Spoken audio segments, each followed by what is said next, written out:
प्राकृतिक भाषा लिहून ठेवलेले वेदांत ग्रंथ वाचता येत असतील व तो त्यांच्या नुसत्या शब्दाचे अर्थ वेळेला बरोबर समजत असेल आणि त्यात लिहिलेले पोपट पंचीप्रमाणे क्वचित गुरु नाही दाखवित असेल म्हणजे परमात्मा सर्वत्र पूर्ण आहे, देहत्रयाचा रट्टा आहे, अवस्थात्रयाचा साक्षी आहे, पंचकोशातीत आहे, सच्चिदानंद रूप आहे इत्यादी ठरील बोल पोपटाप्रमाणे जो बोलून दाखवित असत व त्याचे बोल वास्तविक पाहता खरे वाटत आहेत, कारण देह घुमटामध्ये सच्चिदानंद आत्मस्वरूप द्रव्य आहे व त्याचे न श्रुती शास्त्र रूप वहित करून ठेवले आहे. असे जरी सर्व खरे आहे तरी पण ब्रह्मंत सद्गुरूच्या द्वारे शास्त्राचे रहस्य समजावून घेतल्याशिवाय आत्मस्वरूप ध्यानाची प्राप्ती कदापि होणार नाही. ब्रह्मदेवाचे पुत्र नारद मुनी ऋग्वेदादी 4 वेद पुराणे इतिहास इत्यादी सर्व विद्यात पारंगण होते. कोण? नारद मुनी. तर परंगत होते सगळ्या गोष्टी, त्या पुराणे फिरण त्यांना पाठत होते. 14 विद्या संशय आहेत निपुण ते. तरी पण आपले आत्मज्ञान झालेले नाही असे पाहून त्यांना फार वाईट वाटले. 14 विद्या 64 कलाने युक्त होते, ते विद्या 14 होत्या, पण त्यांना मला ब्रह्मज्ञानाचं नाही याचं वाईट वाटलं. आता वरचं जे उदाहरण आहे दृष्टांतायुक्त तर हे काय म्हणतात की पोपटपंची अनुभव नाही, शब्दशः ते अनुभव नाही आणि त्या वेदांताची त्याच्यात अध्ययन नाहीये. आपल्या बुद्धीनं काहीतरी वाचून दाखवणं आणि असं पोपटपंची पाठ करून बोलणं, पोपटपंची पाठ करणं, तर ते काही खरी अनुभूती होणार नाही. जसं नारद मुनीने एवढ्या विद्या अवगत होत्या, 64 कलाने युक्त होते, सगळे पुराण पाठ होती, नारायण नारायण नारायण नारायणचा रात्रंदिवस हवा होता, तरी पण त्यांना ब्रह्मज्ञान नाही म्हणून वाईट वाटत होतं. म्हणजे त्यांना सांगितलं की ब्रह्मज्ञान किती प्रगल्भ आहे आणि किती जणांना माहित नाहीये, त्याच्या वाचून शेवट नाही, त्याच्यावर काही खरंच नाही. म्हणजे नाम संकीर्तनच करत होते. हा, मग तुम्ही समजून घ्या ना भावे, ते पण नाम बुद्धीचं सार्थक होतं. ज्या ग्रंथामुळं आपलं रूप आपल्याला जाणता येतं, आपल्याला आपल्या ठिकाणी सांगता येतं, त्या 2 गोष्टीचं महत्व आहे. ही गोष्टी फार महत्वाची आहे की दिव्यत्व तयार होतं या ग्रंथातून. आयुष्य सफल होतं आणि ज्यासाठी जन्म दिला, देह दिला, त्याचं सार्थक होत. पुन्हा नंतर काही डिमांड नाही, म्हणजे काही आशा नाही, आसक्ती तर नाहीच नाही, आणि काही ओळखायचं राहिलं नाही, काही करायचं राहिलं नाही. तेव्हाचा अंतिम टप्पा म्हणजे परमात्मा दर्शन. तिथं ती बुद्धी जाते. कोणातरी काय केलं काय न केलं काही विषय नाही. जसं 2-4 मुलं आणि वडील, ते वडिलांना सगळं काय करून उभारलं, सगळं बिल्डिंग, 4 मुलांना सक्षम बनवलं, लग्न करून दिले, आणि 4 गण्या पांडुरंग साकार म्हणता येत नाही, कारण भजे पांडुरंगम परब्रह्मलिंगम भजे पांडुरंग. लिंग आहे पण परब्रह्माचं लिंग, आत्मलिंग आहे, ते विठेवर आलंय. महायोग पीठे ते भीमरत्या परम पुंडरीकाय दाद्यम मुनींद्र. पुंडलिकाला वर देण्याचं ब्रह्म नाही आपण ते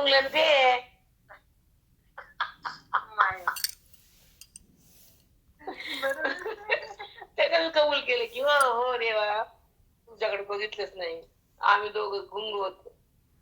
तसं देहान बुद्धी गुंग होती, ते तर माया आहे, त्याला काय केलं काही नाही, पण आपण गुंग आहेत ना. आपल्यासाठी सांगितलं ते का गुंग होतो बाबा, याचं कारण अविद्या, त्याचं माहिती सगळ्यांना, पण नाही त्यालाच आहे म्हणतो. तर आहे त्याला संबंध करतो, नाही त्याचा संबंध आहे. आहे त्याचं न करणे, आहे त्याचं न करणे, आणि नाही त्याचं सतत करणे. दुःख कोणाचं काय सुख होईल का? आहे ते कळत नाही, नाही ते बुद्धीतून जात नाही. म्हणून तर ज्ञानी महात्म्याला नाही कसं काय वाटत नाही. कशाला येते डोसक्या 12 ते 12 डोसक्यावर चढली बाई, किती वज आहे ते. कोणी सांगितलं डोक्यात घ्यायचं? म्हणजे त्यात मग तिचं पाऊल पडेल. जेव्हा ते सद्गुरू दीक्षा घेईल तेव्हा ते परब्रह्म होईल. मॅडमचा फोन आला, उठल्या विराचा घुमटाचा. मग त्यानं सगळं मंदिर खोललं, सगळं एक एक जागा खोलली, ते मंदिर पाडलं, पण त्याला कुठं काय मिळालं नाही. मग ते त्याच्या बापाच्या मित्राकडे गेले, विचारलं असं काय झालं, मग लिहून ठेवतो, कागद दिला, सगळं दिलं. ते म्हणले मूर्खा, त्या टाइम मध्ये ते घुमट तिथे सावली खोदून मग ते मिळालं. मला ते सोडलं की फक्त बाकी सगळं खोदलं. तसं केलं पुन्हा ते मिळालं. तसं तसं त्या मित्राकडून त्याला कळालं, वडिलाच्या त्याच्या. तसं हे सद्गुरूकडून तिला कळालं की नेमकं कुठं आहे तो, त्याला खोदायचं कसं, म्हणजे अंतर्मुख व्हायचं कसं. वरती जेव्हा बहिर्मुख होती, देहाकडे जाते, पोट्याकडे पाहते, तिला विषयाचीच ओढ असते. भौतिकामध्ये ती नाचत असते. हा, नाचती ती बुद्धी, त्याच्या संग आपण पण नाचत आहे. कोकड खोका, बरोबर आहे ना? पण ते अंतर्मुख होताना कुणाची तरी संगती ब्रह्मविद्येची, श्रवणाची, वेदाची साथ झाली, श्रवण झालं, दीक्षा झाली, अध्ययन केलं, तर ते बहिर्मुख नाही राहत. ती जरी बाहेर आली तर त्याला नाही चिटकत. ती कशाला चिटकत? कारण अविद्येचा जो निवृत्ती, आता कालचा विषय झाला ना, अविद्या निवृत्ती, परमानंद प्राप्ती, स्वस्वरूपाची स्थिती, 2 पार्ट आहेत की ज्ञानानं अविद्या निवृत्ती होती, परमानंदाची प्राप्ती होती, सहजाची प्रतीती येऊ लागते, देहाची प्रतीती बंद होती, वृत्ती निवांत होती, आत्मस्वरूपात शांत होती, एकांतात जाती, एकरूप होती, ही ज्ञानाची रीती. मग आपली बुद्धी एकांतात, आपली बुद्धी नाना विषयात आहे. आपण अध्ययनामध्ये जाणलं पाहिजे. आपली तपस्या आपण वाढवून आपल्या अध्ययनाच्या आधारे आपण अभिन्न भावात आलं पाहिजे. आपलं परमात्मा आपल्या बुद्धीशी संबंधित आहे, आपला संबंध देहाशी आहे, आपण खोट्या जगाशी एकरूप आहोत का? जगताचाच आपला संबंध आहे. हे सूक्ष्म प्रसंग म्हणजे पंचकरण. म्हणजे मग खोटं बुद्धीच्या संबंधित असतं, त्या विद्येमुळे असतं. मग जेव्हा खोटं बुद्धीतून बाजूला जातं किंवा खोट्याचा काहीही आवड आणि ओढ आणि न देणे घेणं, जेव्हा आपण चालताना सावली पण चालते, पण सावलीला बघत नाहीत, कारण ती चलून खरी नाही, चलते ना माग माग माग माग माग माग. तसं जगत दिसतं ना, संग संग संग संग. खरं नाही संतांची बुद्धी. कारण सावली सोबत सोडत नाही ना देहाला, पण आपण त्या सावलीला बघत नाही, ते खोटे म्हणतात. तसं जगत पण खोट्या आणि मिथ्या वाटावं. वैदिक भाषा मिथ्या. हा, खोट म्हणजे दिसताना, दिसण्याच्या पूर्वी, दिसल्यानंतर त्याला सत्ता नाही, स्थान नाही, ते नाही. 3 गोष्टी. त्याला सत्ता नाही, ते खरं नाही, आणि दिसाच्या पूर्वी नाही, दिसताना पण त्याला रूप नाही किंवा त्याला सत्ता नाही, दिसताना पण ते नाही. सावलीचं करेक्ट आहे. सावली दिसती पण खरी नसते. जगत जगत वृत्तीला जगतच ओळखता येते ना, परमात्मा कुठे ओळखता येते तिला? पण ती ज्ञानाची खुणी नाहीये की ज्या बुद्धी जो जीवात्मा म्हणला, जीव भावावर आला, म्हणजे तो जीव नाहीये, पण तो जीव काय झाला? कारण तिला नाही ओळखता आला. खूप गांभीर्य बेटा वेदाचं, संतांच्या संगतीचं, गीतेचं सामर्थ्य खूप आहे. जे अंतःकरण म्हणजे मनबुद्धी चित्त अविद्येमुळे भरलेलं होतं, भरभटलेलं होतं विषयात. विकारानं घाण झालेलं होतं मन. कारण त्याला वासना हा विकार आहे बुद्धीला. बुद्धीमध्ये वासनेचा उगम म्हणजेच भरभटलेले घाण आहे. तुम्हाला तुमचं घर स्वच्छ असं वाटतं, ओके, एकाग्र होती, निरामय होते आणि शांत होती, निर्विकार बनते आणि ती देहाशी संबंध रहित मूर्ती. जेव्हा त्याला देहाचा संबंध सोडला त्याला कुठतरी थांबावं लागतं, एक स्थान हवं असतं. आता कशी राहील ती? बुद्धी एक तत्व आहे. हा, तर तिला कुठेतरी थांबून त्याच्याशी एक समरस होऊन भगवंताचं दर्शन घ्यायचं असतं तिला. आत्मदर्शन म्हणते आपल्या भाषेत. बोधान एक असलेलं अंतःकरण मनबुद्धी चित्त, याच्यामध्ये वेदा साठवला आपण. तर ती बुद्धी देहाला क्षणात सोडते, पण बोध साठला तर ती विद्याला सोडते. आणि संतांची दीक्षा झाली तर ती आपल्याला ओळखते. जगाला ओळखणं वेगळं, स्वतःला ओळखणं वेगळं. जगाला ओळखणं म्हणजे भगवंतापासून दूर जाणं, खोट्याला पाहणं आणि खोट्याचा संबंध घेऊन आक्रोश करणं. तोच त्या जीवाचा त्याला संस्कारच ते आहेत ना. खोटं माझं ज्ञानी खोट्यात नसतातच ना. खोटं माझं वाटतच नाही ना. खोट्याचा बाण आहे ज्ञानी लोकांचा, खोट्याचा.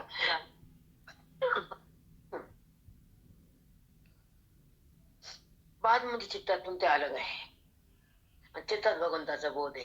जेव्हा भगवंताचा बोध आहे तेव्हा इकडे बाद आहे. जेव्हा चित्तात संसार आहे तेव्हा बाद नाही, संबंध प्रपंचाचा, देहाचा, नात्याचा, विषयाचा, विकाराचा सगळा पसारा आला त्याचा. म्हणून आत्मचिंतनाच्या बोधामध्ये मन जेव्हा एकांतात शांत होतं, रमणीय होतं, आनंदाला भोगतो, आनंद रूप होतं, तेव्हा ते ईश्वराचं घराणं येतं. तेव्हा अज्ञान जातं, विरक्त भाव जागा होतो, परमात्म्याचा संबंध सतत बघता येतो. तो क्षण वेदांताच्या शक्तीचा असतो, संतांच्या कृपेचा असतो, मुक्तीचा मार्ग असतो. तिथे जगताचा अभाव असतो, परमात्म्याचा स्पर्श असतो, अनुभवाचा तिथं सदा न कदा अनुभव असतो. भाव नसतो. भाव म्हणजे दृश्य संसार जगत ते, अनुभव म्हणजे केवळ परमात्मा. भाव आणि अनुभव हे ज्यांना कळतात ते भगवंताला मिळतात.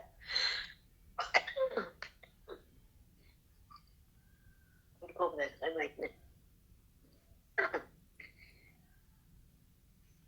माझ्या खाली त्यांच्याच त्याच्यावर सिद्धांताकडे आलो. ते द्रव्य ते कशा सावली सापडलं का, तसा परमात्मा बुद्धीला अंतकरणाला सापडला.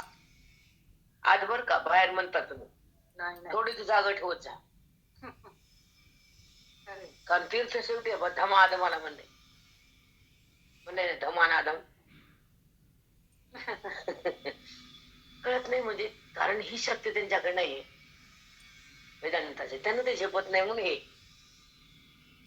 खरं रेशमी साडी पाहिजे देवाची पूजेला. पाठच जाणार नाही देवाला कधीच नाही. पूजा करायचं जे ठरायचं. म्हणजे मग वेदांताचा अनुभूती झेपत नाही, वेद कळत नाही, त्याचा मार्ग मिळत नाही, तर मग बुद्धी कुठल्या टोकत जाते, कुठल्याही. बरोबर आहे. कारण तो तिला भेटत नाही ना परमात्मा. काही करते मग ते काय कुठे पण जाते ना. मग कुठे स्थान, कुठले स्थान, कुठला अभिमान, जगाची विधान, दुःखाची खाण, आत्मज्ञान.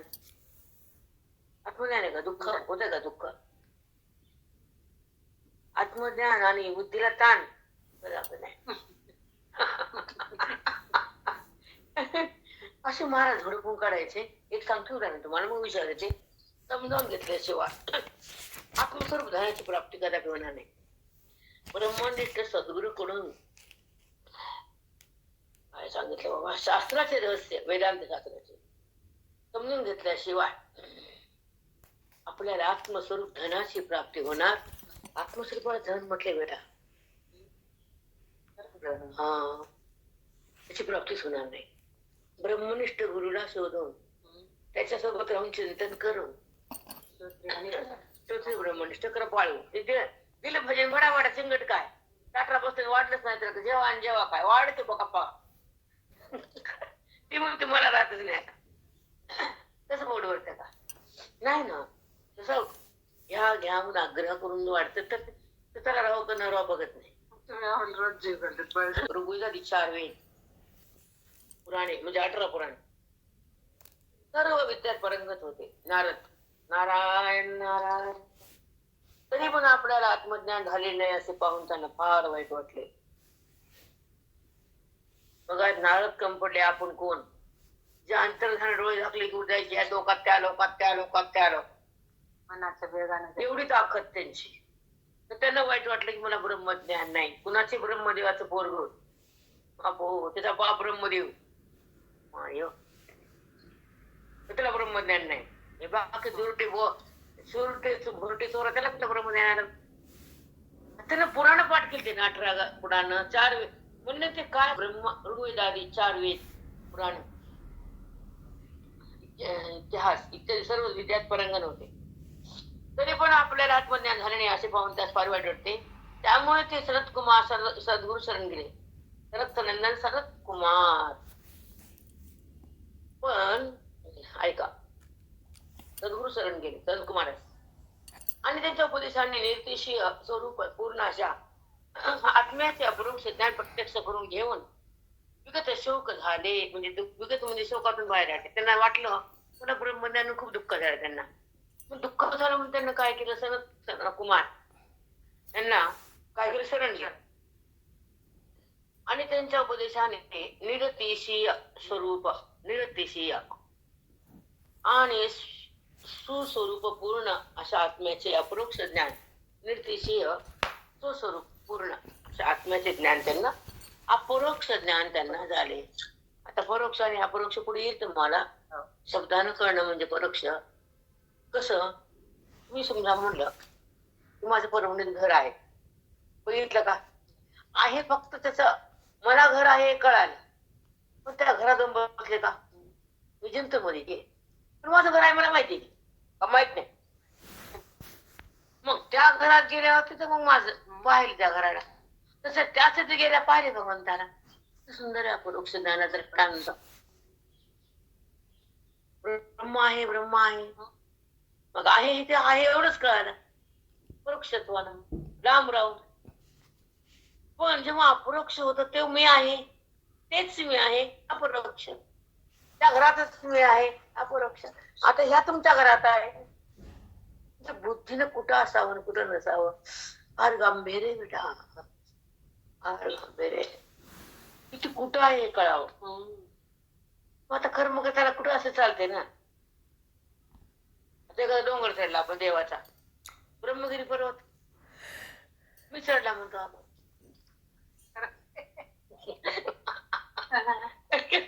मग तिथं अहंकार आहेच की, हो अज्ञान आहेच की कर्मात, ज्ञानात उरत नाही. तिथं मी जात नाही, तिथं मी राहत नाही. आपण लोकांना कळत नसेल बाबा. तर ती देहापाशी रमतच नाही, देहाला बुद्धी धरत नाही. अलिप्त व्हा म्हणतात, लिप्त व्हा. एक उदाहरण ते हाताला तेल लावलं त्याच्यावर पाणी टाकलं आपण, बघा ना कधी कधी आपण उंडा तेल लावलं तर आपलं ते हातावरून पाणी निघून जातं खाली, ते निघतं का, मग आपण निर्मा घेतो. बाया का विचार असतात, पिशीला साबणा पिपणा मशनी दाबायच्या, मी उगं बघत सगळ्याच्या त्याच्यामध्ये काय काय किती सहज आहे बेटा. तेल जेव्हा लावतं ते तेलाचा वलय वरी होतो, तर ते पाणी हाताला नाही टेकत, तेल नाही निघत, पाणी तेलावर निघून जातं आणि तेल तसंच राहतं. तसं हे ज्ञान बाहेर निघून जातं, बुद्धीतलं अज्ञान तसंच राहतं. कारण अति पाप असतं ज्या बुद्धीला, मंद बुद्धीला ज्ञान होत नाही. एक उदाहरण सांगतो तुम्हाला, मी नाव नाही घेत आहेत आता. थोडक्यात निर्देश म्हणजे काय, किती गुही असते बघा बाजू. तुम्हाला माहिती आहे, मला माहिती आहे. शिकल्यानंतर काय तुम्हाला विचारलं मी बरोबर नाही, पण एक सांगतो, एक शब्द निर्तिशय, सातिशय. विषयाच्या संबंधाने बुद्धी जेव्हा सुख भोगती ते सातिशय, आणि विषयाला सोडून जेव्हा सुखाकडे येते ते निर्तिशय. मग जे आनंद भोगती ते विषया वाचून तो परमात्म्याचा आहे. आणि हे भक्ती वृत्तीच्या संबंधाने हा जगताचा विषयाचा हा पाप आहे आणि पुण्य आहे. हे खरं सुख आहे आणि ब्रह्मातलं सुख आहे. किती सुंदर आहे. विषयाच्या द्वारे जेव्हा वृत्तीचे थैमान घालते आणि विषयाचा संबंध करून अतृप्त होती, जेव्हा ते ज्ञान होतं ते विषयातून बुद्धी बाहेर येते, महावाक्याच्या आत जाते, सद्गुरूच्या उपदेशाने ती स्थिती तयार होती. विषयाला सोडून जो आनंद असतो तो परमानंद असतो. परमानंद सद्गुरूच्या संगतीत वेदाच्या साह्याने असतो, बोधाच्या शक्तीने प्रगट होतो आणि महावाक्यातून तो हृदयात येतो. आणि तिथे जीवाशिवाचं मिलन होतं आणि ते ज्ञान त्या अंतःकरणा होतं. ते अंतःकरणाचं राम बनतं. त्याला म्हणायचं निर्तिशय सुख. विषयाचा संबंध न करणारी वृत्ती आनंदाचा असते, आत्मानंद. विषयाचा आनंद तिला माहित नाही, तर विषय आनंद देऊ शकतच नाही. विषय खोटे आहेत ना, पण परमात्मा खरा आहे ना. मग खऱ्यातला आनंद वेगळा, खोट्यातला वेगळा. आता एक बाबीकडे फुलं आहेत, आता किती दिवसापासून होते फुलं येते, हा तुम्हाला कळत आहे खोटे? मला माहिती आहे सुगंध म्हणून, काय सुगंध आहे का? नाही ना. पण शो आहे का रे, ते सुकत का?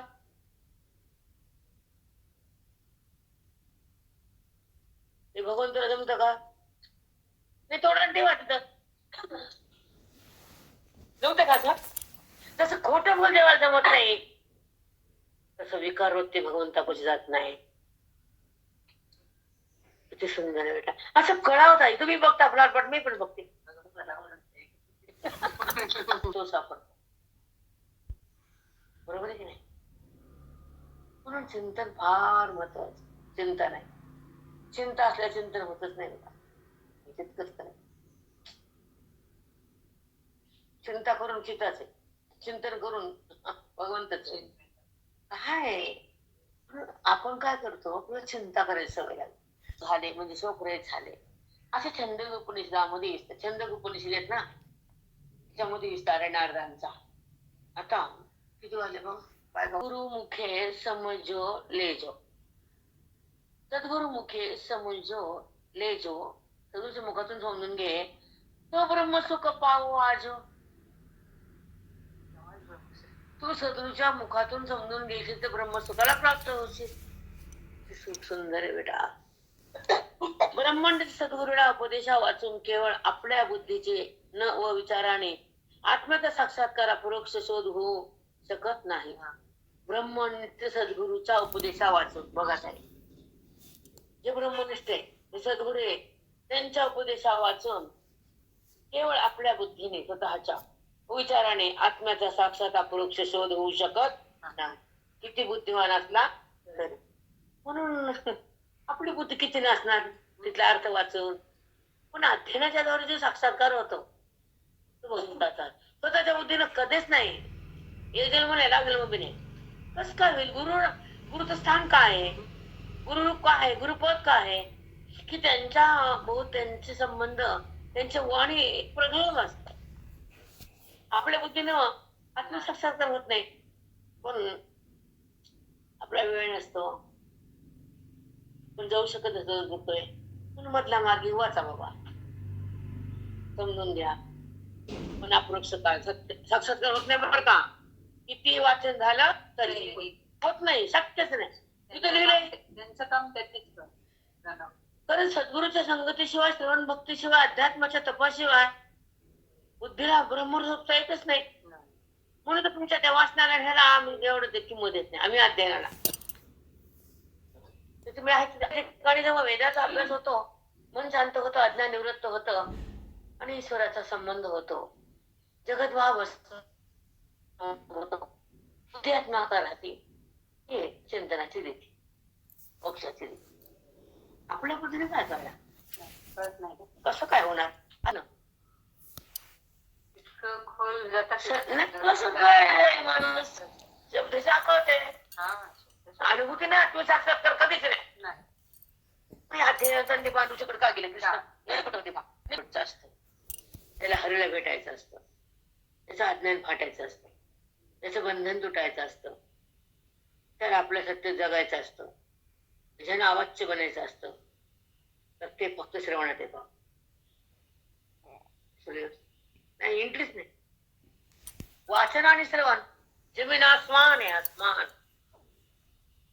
साष्टांग आता दंडवत तुम्ही संताच्या सोबतच होतो तिला स्वतःच्या बुद्धीने स्वतः होत नाही. नाही.